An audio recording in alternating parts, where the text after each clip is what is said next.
Salut les amis, Simon aka Gamezone. Allez, ça continue hein. Après les cartes entrées vendues par des pros et des particuliers, surtout des pros, pas mal de tentatives d'arnaque, de PayPal, d'échange ou quoi que ce soit. J'aurais tout eu. Aujourd'hui, en exclusivité internationale, mes amis, une tentative, mais d'arnaque primaire, basique, sur eBay. On va parler de cette tortanque juste après. Juste après, vous inquiétez pas, c'est croustillant. Hein, mettez-vous devant cette vidéo avec un petit thé, un petit café, un cacao, que sais-je. Profitez un petit peu de ce qui va se passer parce que je vais vous apprendre pas mal de choses. J'ai vu une vidéo d'Ilan, il s'est un petit peu trop étalé, je vais essayer d'être un peu plus concis, hein, je vais essayer de synthétiser un peu plus toutes ces infos. Donc voilà, éviter les arnaques, ça va être simple aujourd'hui grâce à cette vidéo. Déjà, dans un premier temps, si vous êtes vendeur, ne vendez pas sur Vinted. Déjà, clair et net, ne vendez pas sur Vinted, ou alors vendez sur Vinted vendez aux personnes avec qui vous avez déjà effectué des transactions et ça s'est bien passé par le passé. Sinon, ne vendez plus. Voilà, annulez les ventes. Donc déjà, dans un premier temps, je vais vous donner des petites astuces. Si vous êtes vendeur sur Vinted, passez par Mondial Relais, uniquement Mondial Relais. Pourquoi? Parce que la personne, si elle vous demande un colissimo et que finalement elle dit qu'elle l'a pas reçu, voilà, c'est facile, hein, le facteur s'est trompé de boîte aux lettres, oh bah mince, mercredi, hein, le facteur s'est trompé de boîte aux lettres, ça peut arriver, donc voilà, hein, bon, déjà vous l'avez dans l'os. Vous êtes vendeur, vous avez droit à une indemnisation pour les colissimo 1 euro le kilo, vous envoyez une carte, on vous donne 1 euro, j'espère que c'est pas une alternative. Hein. Bon, voilà. Autrement, ce qui peut se passer sur Vinted, l'acheteur il remplace votre carte par une carte qu'il avait précédemment, hein, une carte qu'il a trouvée pourquoi pas d'occasion sur vide-grenier, qu'il a payé 2 euros, qui est toute pliée, qui est toute fracassée, qui est éclatée au sol. Hein, il dit qu'il n'est pas content parce qu'il a reçu cette carte et c'est pas celle qu'il y avait sur la photo. Il vous la renvoie et vous vous retrouvez avec une carte qui vaut 10 balles. Alors peut-être vous avez vendu une carte à 200. C'est bien, merci Vinted. Voilà.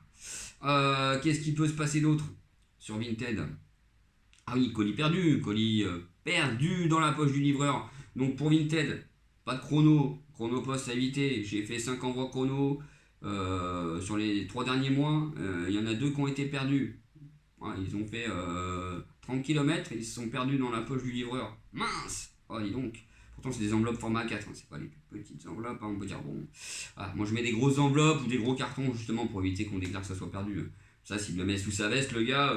Qu'est-ce qu'il y a? Oh, rien, je suis enceinte. Hein. Bon, on arrête les bêtises un petit peu.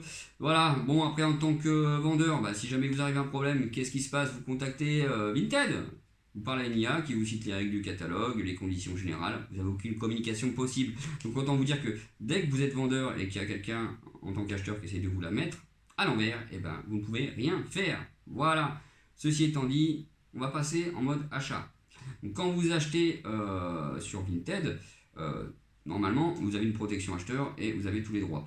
Donc filmez, prenez des photos quand vous réceptionnez, mais moi je vous conseille pas d'acheter des grosses cartes sur Vinted. Achetez sur eBay, au moins c'est beaucoup plus safe. Même si eBay, il y a quand même des petites tentatives. Hein. D'ailleurs je vais vous en parler de celle-ci par rapport au tortank. Même sur eBay il y a des petites tentatives, vous avez beaucoup plus de moyens pour vous retourner contre la personne qui est malhonnête. Puisque vous avez quand même un service client qui peut vous joindre par téléphone. Vous avez aussi des signalements, des litiges mis en place par les services d'eBay qui peuvent vous permettre justement d'éviter de vous faire avoir. Donc la dernière arnaque à la mode, ça a été quoi? Ça a été, c'était il y a quelques mois. Hein. Je mets un petit bout de papier indiquant que les services de Mondial Relais ou de Vinted sont désolés, mais que le contenu du colis n'est pas trouvable. Donc en fait, c'est l'acheteur. C'est le vendeur qui a mis ça à la place de la carte en question, notamment une petite Notalivé Max, pourquoi pas, hein, à 800 balles, ou 700 euros, hein, pourquoi pas, on met un bout de papier qu'on vend 700 euros, qu'on fait sortir son imprimante, c'est top, hein, voilà. Mais bon, karma va les rattraper les amis. Voilà, ils vous mettent ça, et puis du coup, si vous êtes un peu naïf, oh bah non, mince, oh là là, oui mais validez quand même la transaction, et puis après on va vous recontacter, ouais. Voilà. Bon après vous retournez contre le vendeur, machin, généralement après ça suit son cours. Mais bon, il y a eu des tentatives comme ça. Et puis après on va parler du scellé. Pourquoi le scellé? Parce que maintenant il y a même des personnes qui recèlent, ils proposent leur service en tant que reseller d'items. Hein. Soi-disant, hein, c'est pour éviter d'avoir des items scellés qui ont des défauts. Le mec il sait très bien qu'ils vont sceller des trucs vides. Le mec il sait très bien qu'ils vont sceller des trucs avec les boosters qui ont été pesés et triés. Mais il le fait quand même. Pourquoi? Eh oui les amis, toujours la même chose. Donc j'avais une discussion par rapport à une vidéo d'un youtubeur en commentaire avec des personnes qui me disaient oui, parce qu'ils avaient visité la boutique de Mister Fuji. Oui mais ils vendent trop cher, c'est abusé, hein. Il est méchant. Je dis bah ouais mais il y a le TVA, il y a les impôts, il y a le loyer, il y a l'URSSAF, il y a ci, il y a ça. Et puis quand tu achètes en boutique, tu vois ton produit, tu peux l'inspecter sous toutes les formes et les couleurs. Tu vois qu'il n'y a pas de souci, il est legit. Donc moi je préfère payer un produit 30 à 40% plus cher que ce qui est proposé sur eBay ou Vinted par exemple, mais être sûr que j'achète un truc nickel. Hein, parce que bon avec le recellé. Voilà, bon après Yann il dit qu'on a vu sur les groupes des ETB célébrations à 120 balles. Bon elles ont été recellées, bon elles ont peut-être été vidées aussi. Ou alors les boosters pesés. Surtout que sur célébration, voilà, peser un booster c'est easy. Bon, quand vous voyez que les grosses cartes elles pèsent 3 fois le poids du booster, enfin bon, j'exagère, hein, mais bon voilà. Quoi. Il y a des écarts de 5 ou 4 grammes sur les boosters, vous savez très bien que voilà, forcément, si avec des boosters légers, vous n'allez rien avoir, à part des petites zolos. Hein. Donc je vois pas l'intérêt d'acheter un item 120 balles, 130 balles, si un jour vous décidez de l'ouvrir, vous avez des cartes que vous pouvez retrouver en loose à 1 euro pièce. Voilà, je vois pas l'intérêt. Enfin bon, bref. Donc voilà, des items recellés, donc vous pouvez même plus acheter des items entre guillemets tranquilles. Bon voilà, en achetant à des pros. Hein, c'est ce que je fais. Je préfère acheter à des pros plutôt que d'acheter à des particuliers. Voilà, de voir que le coffret a été recollé, recellé. Bref, stop, c'est fini. Maintenant, on va passer à la suite. Voilà, le game Pokémon est en train de. Franchement, c'est plein de bienveillance, et de bonnes ondes, et de bonnes vibrations, hein, dis donc. Bah, moi, je pense que c'est un problème générationnel. Après, chacun, voilà, je vous laisserai la liberté de répondre aux commentaires. Moi, je pense que des gens comme moi, qui ont de la trentaine, ils font pas des actions comme ça. Voilà, voilà. Ils font pas. Ou alors, s'il y en a, mais bon, c'est juste pour l'appât du gain. Mais bon, à la limite, Pokémon, ils s'en tamponnent. Voilà, mais voilà, je pense que c'est peut-être les plus jeunes qui croient que voilà, ils peuvent faire des millions. Voilà, ils vont arnaquer tout le monde, ils vont se faire des sous. Donc, on en revient à la Tortank. Voilà. La petite Tortank, bon, cette Tortank achetée sur eBay 80 euros. Il y avait la possibilité de faire une offre, mais moi j'aime pas quand on fait des offres. Hein. J'ai même plus envie d'y répondre parce que des fois elles sont tellement dérisoires. J'ai envie d'être méchant, mais je ne le sais pas. Donc je réponds pas ou je refuse et puis ciao. Donc cette Tortank, j'aurais pu faire une offre. Hein. Franchement, à la limite, j'aurais dû faire une offre à 30 euros. Hein. Alors je rigole. Donc 80 euros cette Tortank, je vais vous montrer un petit peu de quoi il s'agit. Donc elle est nickel, cadrage nickel sur la photo, hein. Je peux pas vous montrer tant que voilà, tant que le truc n'est pas terminé, hein, parce que j'ai pas envie d'afficher la personne. Bon évidemment je ferai une petite vidéo bilan, hein, pourquoi pas, pour vraiment l'afficher. La suite, si vraiment ça part en cacahuète. Donc cette Tortank 80 balles, centrage nickel, aucun défaut de coupe, elle est propre. Elle est super propre la carte sur les photos, rien à dire, rien à signaler. Bon, déjà quand j'ai reçu, j'ai vu la sleeve et j'ai dit ah, on peut pas me la faire, hein, moi. On a tellement essayé de me la mettre à l'envers que aujourd'hui c'est fini. Quelqu'un qui veut me la mettre à l'envers, voilà, il va comprendre. Donc déjà quand on met une sleeve comme ça, donc c'est occultant, on voit pas le bac. Déjà vous pouvez vous dire il y a un petit souci. Surtout que c'est connu, hein, ces sleeves là de TB là, ça abîme les cartes, ça fait des micro rayures. Donc à quoi sert de mettre des sleeves de TB sur des cartes magnifiques comme ça?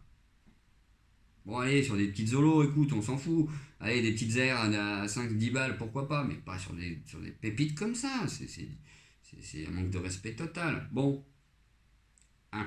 Déjà, on va commencer par le front. Après, on verra le bac. Attention les amis.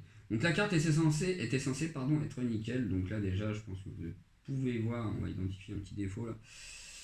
Si on peut le voir, voilà, il y a un petit défaut de cut là, voilà, on le voit bien là, voilà, un petit défaut de cut déjà sur le coin était nickel sur la photo. Et là, déjà là je me dis, ça sent pas bon du tout. Et c'est quand j'ai retourné la carte que j'ai compris que là, il avait bien essayé de me la mettre profond, mais alors profond. Donc qu'est-ce qui se passe? Alors, bon, soit on est en présence d'un homme mi-souris, mi-humain, il avait peut-être un peu faim. Il a grignoté la carte, soit en Hongrie, il découpe les cartes au hachoir. Bon, les deux probabilités sont possibles. Je vous le dis tout de suite, je pense que la carte a été découpée au hachoir. Hop. Donc est-ce qu'on va pouvoir voir ça? Bon voilà, on voit que le haut, la carte, il est vraiment avec une découpe irrégulière. Voilà, on dirait que la carte elle a été grignotée par une petite souris. Donc déjà, premier, voilà, vous voyez, voilà, les coins, c'est dégueulasse. C'est dégueulasse. Pour une carte qui est censée être nickel, sur les photos, c'est dégueulasse. Vous allez me dire, oh, il chipote, c'est des petits défauts. Merde, pour la fin, les amis. Oh, il chipote, c'est des défauts mineurs. Bon, à quoi sert d'acheter une carte pour l'envoyer en gradation si c'est pour avoir un 8? Et là, ta ta ta ta ta ta. Oh, là aussi il y a des gros défauts là. Oh, et là, oh, qu'est-ce que c'est? Qu'est-ce que c'est que ça? Bah, c'est un défaut de coupe.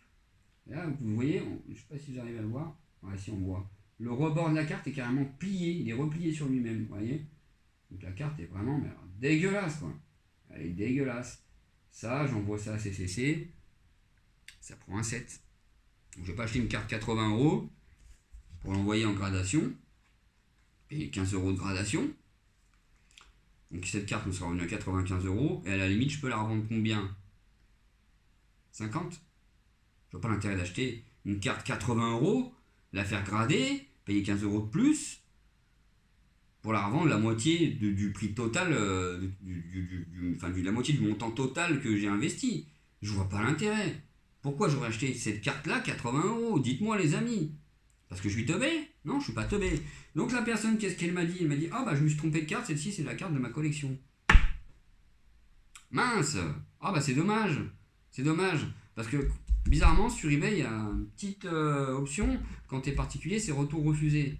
Bah tout simplement parce qu'il s'est dit, ouais, il est un peu naïf, il est un peu bête, il regarde pas, il la sort pas de la sleeve. Il valide la transaction, il met l'évaluation. C'est tout bénef. Je garde la bonne et je revends celle qui est éclatée au prix de la cote. Voilà. Bon, bah, tant mieux pour toi. Tant pis pour moi. Mais non, c'est pas passé comme ça. Du coup, j'attends qu'il me renvoie la bonne. Hein, on va essayer de trouver un petit arrangement. Parce qu'il voulait que je le renvoie en plus en dehors du système d'eBay pour qu'il me renvoie la bonne. Mais bon, voilà. Déjà que je suis gentil. Faut peut-être pas abuser non plus. Ah ouais, je te la renvoie si tu veux, comme ça après tu me renvoies l'autre et puis après tu me la renvoies pas. Y a rien qui prouve que je te l'ai envoyé. Hein, tu sais, si de me la mettre à l'envers une fois, tu comprends quand même pas que je vais tendre l'autre joue. Je m'appelle pas Jésus. Hein. Bon, voilà. Donc du coup, on verra ce que ça donne. Normalement, je devrais avoir des news aujourd'hui. Bon, j'y crois pas trop. On verra. J'espère pour lui que, parce que sinon, dans tous les cas, moi je vais contacter eBay et puis on va trouver un compromis. Hein. On va trouver un bon compromis. Mais en tout cas, moi je garde pas cette carte. Moi, elle m'intéresse pas cette carte. Ce que je veux, c'est celle que j'ai achetée. Donc voilà. Donc bon. Vous achetez une carte nickel, vous la recevez éclatée. Ah bah je me suis trompé. Oui, bien sûr, je me suis trompé. C'est trompé. Bon, l'erreur est humaine, hein. On va dire ça. Hein. On va dire ça, les gars. On va dire ça, les amis, l'erreur est humaine. Mais là, bon, c'est clairement une tentative de me la mettre à l'envers. Hein. Bon, après, là, justement, vous savez, dans l'organisation d'essayer de vous avoir, de vous arnaquer, enfin, dans la mise en œuvre, vous pouvez comprendre qu'on essaie de vous avoir. Il y a plusieurs facteurs qui font que, notamment la photo prise avec une luminosité faible. Ça déjà, c'est un premier facteur qui peut vous alerter, qui vous met la puce à l'oreille en disant, ah, la luminosité est faible, bah, c'est peut-être qu'on ne veut pas voir les défauts qui sont quand même assez importants. L'angle de vue, hein, quand la photo est prise comme ça, à moitié en travers, en oblique, bon, bah, ça veut dire que le centrage il est complètement foireux et qu'on essaie de prendre la photo avec un angle de vue plus ou moins tourné de manière à ce qu'on ne voit pas que le centrage est complètement décentré vers la droite ou vers la gauche, ou vers le haut ou vers le bas. Hein, c'est pareil, il y en a, ils mettent des supports, ils prennent la photo comme ça, si c'est centré trop vers le haut, bah, on voit pas, ou trop vers le bas, on voit pas. Hein, ouais. Enfin bon, bref. Ça fait pitié, honnêtement, ça fait pitié. Ouais. C'est ce genre de comportement, il fait tellement de la peine. Quoi. Je comprends même pas que les gens ils le fassent. Enfin, bon, bref, voilà, et donc déjà quand vous avez ces deux trucs là, vous dites bon bah ouais, la carte elle est soit mal centrée, soit il y a des défauts de coupe, soit il y a des défauts de print importants, ça sert à rien que j'essaye de miser, que j'essaie de placer une enchère dessus, ou j'achète avec une offre directe, ou que j'achète au prix proposé quoi. Bah, vous dites directement il y a un souci, donc voilà, c'est même pas la peine. Mais là, Non, la photo était nickel. Les photos étaient propres. Il n'y avait pas de magouille, de lumière, de trucs. Donc là, il n'y avait aucun doute possible. Et ben regardez, encore. Donc en fait, on ne peut plus avoir confiance en rien ni personne dans le game Pokémon. Voilà, c'est fini. Aujourd'hui, c'est fini. Donc la meilleure méthode pour avoir des cartes nickel, et ben, c'est d'acheter gradé. Soit vous achetez déjà gradé, soit vous ouvrez. Voilà. Acheter gradé ou ouvrir. Voilà. Comme ça, vos cartes, vous les avez. Mais vous ne pouvez plus acheter aux gens. Voilà. Acheter aux gens, non, c'est pas possible. Voilà. Les 3 quarts des transactions que j'ai faites en me disant les cartes vont être nickel, elles avaient des micro-rayures, elles avaient des défauts de coupe, ou là, carrément, c'est pas la même que j'ai commandé. Donc au bout d'un moment, il faut arrêter. Ou alors, si les amis, voilà, si ceux qui regarderont cette vidéo, si vous savez que vos cartes, elles ont des défauts, vous les revendez un peu moins cher. Si vous voulez pas perdre de l'argent, et au bout d'un moment, quand vous voyez que vous avez drop des belles cartes, arrêtez d'ouvrir. C'est pas le problème des acheteurs que vous avez trop ouvert et vous vous êtes mis dans le caca financièrement. Hein, c'est comme au casino, quand on perd, au bout d'un moment on arrête. Sinon, on laisse sa montre, on laisse sa maison. Non, stop, faut arrêter, stop. Voilà, vous arrêtez d'ouvrir, et c'est pas de notre faute en tant qu'acheteur si vous avez des cartes qui valent moins cher et que vous perdez de l'argent si vous ne les revendez pas au prix de la cote par rapport à vos ouvertures. C'est pas notre problème, c'est le vôtre à vous.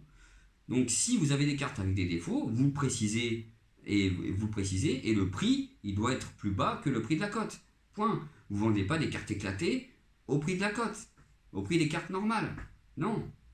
Je suis désolé. Moi, j'ai vendu une bulle bizarre 151, elle avait du silvering, elle avait un défaut de coupe, 30 euros. J'en vois encore qui sont à 40-45 euros sur Vinted. Je suis sûr que je les achète, je les reçois, elles sont éclatées. Voilà, donc au bout d'un moment, j'espère que les comportements vont changer, parce que moi sinon ça va être simple. Moi je vais faire me grader mes petites cartes, mes trucs, et puis je vais arrêter de faire. De toute façon, j'ai déjà arrêté de faire de la complétion quand j'ai vu qu'il y avait ce type de comportement. Quand on achète des cartes, elles sont éclatées, c'est bon. Au bout d'un moment, j'en mets ras la casquette. Là, j'en ai ras la casquette de devoir me battre avec les gens, tout ça pour des cartes qui valent 30 euros, 40 euros, c'est bon, quoi. Si encore ça serait des cartes qui vaudraient des centaines, des milliers d'euros. Bon, j'ai envie de dire, à la limite, on peut être tenté par le diable, mais là, c'est des cartes qui valent une trentaine, une quarantaine d'euros. Faut arrêter, les gars, arrêtons le délire, là. Bon, qu'est-ce que vous voulez que je vous dise? On va voir cette tortante où ça me mène. J'espère que l'honnêteté va primer, la bienveillance, et puis si jamais il me renvoie la bonne tortanque et je renvoie celle-ci, on pourra dire que c'est peut-être une petite erreur fortuite, une erreur de sa part, une erreur qui est arrivée. Bon, bizarre quand même, mais une erreur. Allez, bon les amis, sur ce, j'espère que vous n'allez pas vous faire arnaquer, j'espère que vous n'allez pas vous faire avoir. Et si jamais vous recevez des cartes qui sont pas comme celles présentes sur les photos, ne cédez pas, vous dites non, je suis pas d'accord, je veux pas ça à ce prix-là, ou alors tu me fais un PayPal où on s'arrange. Je veux pas une AR 151 que j'ai acheté 45 euros, qui est blindée de défauts de coupe, alors que finalement sur les photos on les voyait pas. Non, stop, ne vous laissez pas avoir, ne vous laissez plus faire. Ces gens-là, faut qu'ils baissent le prix de leurs cartes si elles ont des défauts, point barre. On ne vend pas une carte avec des défauts au même prix qu'une carte qui est immaculée, qui est nickel. Voilà, c'est comme des fois, il y en a qui ont essayé de me faire des offres, ils ont essayé de me gratter, je dis non, ma carte elle est nickel, je la fais grader à la 9,5, à la 10, tu vas pas m'acheter ma carte au prix d'une carte en loose qui a un centrage éclaté et qui aura une note qui dépassera même pas le 9. Il y a toujours des justifications et des arguments pour vous faire baisser le prix, mais jamais pour le monter, étrangement. Alors là, quand vous êtes vendeur et quand vous êtes acheteur, c'est pareil. Vous avez toujours des arguments qui vont à l'encontre du fait que de la négociation. Non, mais écoute, celle-ci elle s'est vendue tant sur eBay. Bah oui, mais sur eBay c'est pas la même la carte. Nickel, celle qui s'est vendue, la tienne elle est éclatée. Bah écoute, ta carte est éclatée, qu'est-ce que je te disais. Bon les amis, au bout d'un moment, on arrive à saturation. Je sais pas si c'est pareil pour vous, j'espère que non.